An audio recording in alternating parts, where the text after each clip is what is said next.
Assalamualaikum warahmatullahi wabarakatuh. Selamat pagi Bu Enda dan rekan-rekan sekalian.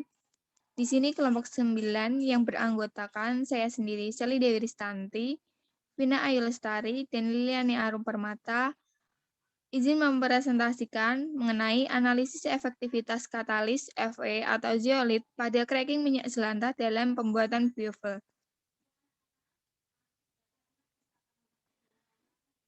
Yang pertama yaitu ada identitas artikel, peneliti, Lisa Andani, Reni Masrida, Niki Putri Angela, Ridwan Randy Nugroho. Dan judul artikel itu sendiri yakni analisis efektivitas katalis Fe atau zeolit pada cracking minyak jelantah dalam pembuatan biofuel.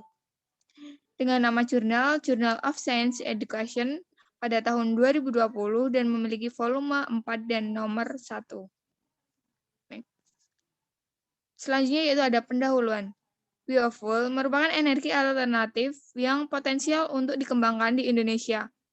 Mengingat Indonesia adalah negara agraris yang memiliki kekayaan keragaman hayati. Biofuel merupakan hasil dari proses pengolahan bahan organik yang mampu menyerap karbon dioksida sebagai penyebab tingginya efek rumah kaca atau bahan bakar yang ramah lingkungan. Selanjutnya ada minyak jelantah. Minyak jelantah merupakan minyak goreng bekas yang telah rusak akibat proses oksidasi, polimerisasi, dan hidrolisis. Ciri-cirinya dapat dilihat dari kenampakan rupa yang kurang menarik dan cita rasa yang tidak enak. Akibat proses-proses tersebut, beberapa trigliserida akan terurai menjadi senyawa-senyawa lain. Salah satunya yaitu free fatty acid atau FFA atau biasa dikenal juga dengan asam lemak bebas. Asam lemak bebas dengan rantai hidrokarbon panjang dapat dijadikan hidrokarbon yang lebih pendek melalui reaksi pemutusan rantai karbon asam lemak. Cracking merupakan suatu cara untuk memecah rantai molekul hidrokarbon yang besar menjadi molekul yang lebih kecil. Perengkahan ini menggunakan suhu dan tekanan yang tinggi tanpa adanya katalis, atau suhu dan tekanan yang lebih rendah dengan menggunakan katalis. Perengkahan dengan katalis ini dikenal dengan catalytic cracking. Nah, selanjutnya akan dilanjutkan oleh rekan saya. Silahkan.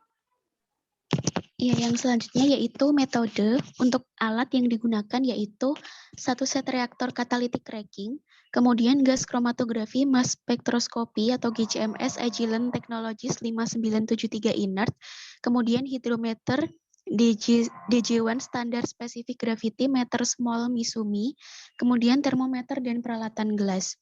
Untuk bahan yang digunakan yaitu minyak jelantah, zeolit alam, FNO3 3 kali, AgNO3, dan juga NH4Cl. Lalu untuk karakterisasi ini ada dua langkah. Yang pertama yaitu analisis senyawa kimia biofuel dengan GCMS. GCMS Agilent Technologies 5973 inert digunakan untuk analisis senyawa kimia pada biofuel. Sebanyak 0,1 ml sampel cair diinjeksikan dengan injektor ke dalam kolom melalui injection port. Sampel akan berinteraksi dengan fase diam dalam kolom. Kemudian fase gerak akan membawa sampel ke detektor dan menghasilkan kromatogram melalui sistem operasi komputer. Lalu untuk langkah yang kedua, sampel dimasukkan ke dalam dan dibaca suhunya. Lalu hidrometer dicelupkan ke dalam sampel dan dibaca skala hidrometer yang dipotong oleh permukaan sampel. Selanjutnya akan dilanjutkan oleh rekan saya. Selanjutnya yaitu pembahasan. Katalis Fe atau zeolit alam Lampung efektif untuk dipakai sebagai katalis pada proses katalik cracking minyak jelantah.